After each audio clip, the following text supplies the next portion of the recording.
Hi, this is Chris Wood from Acumen Plumbing, Heating and Air Conditioning. Today we just cleaned up this Lennox corner fireplace. It's a direct vent. We removed the glass, cleaned up the glass and the brass. We also took the lugs out and gave them a good clean. And we also took the pilot assembly and gave that a good clean as well. For those of you that do turn your pilots off in the summertime, just a word of caution, you may get a spider that nests in there, and that may give you a hard time lighting the pilot or even make the pilot weak and it won't stay lit. In that case, then we do recommend that you give your gas fitter, your heating contractor a call so that they can service up the unit.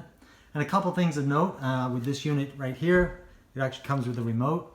And typically yearly, if not every 2 years at most, the batteries will need to be replaced. Most things do give you an indication that they need a battery replacement before they stop. But what we quite often find is that people don't even understand that the inside of the fireplace has a receiver that receives the signal from this remote. Now we've gone ahead and replaced the batteries in this remote today, so we know they're good.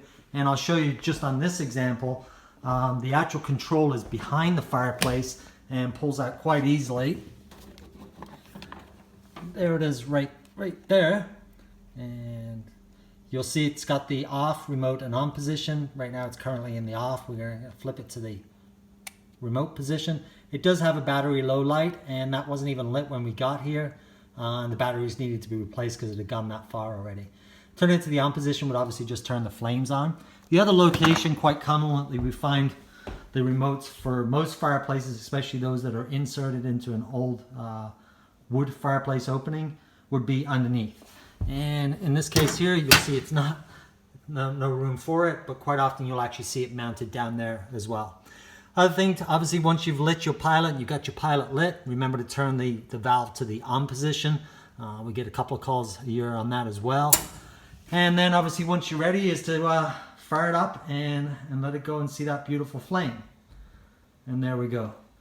In our case here, we're going to run it for a little while. We're going to probably see some condensation build up, which is perfectly normal on the glass. You see it's starting to form in this area. That's a normal byproduct of natural gas burning at the initial startup, and that will go away in approximately the first 30 seconds. Anyway, some useful tips. We do recommend you get them cleaned every year, if not every couple years, especially once that glass starts to get dirty. It is an indication that it's a time to get it serviced, and it's obviously going to keep the appearance of the fireplace looking nicely for you. Again, this is Chris from Acumen Plumbing, Heating and Air Conditioning in Niagara.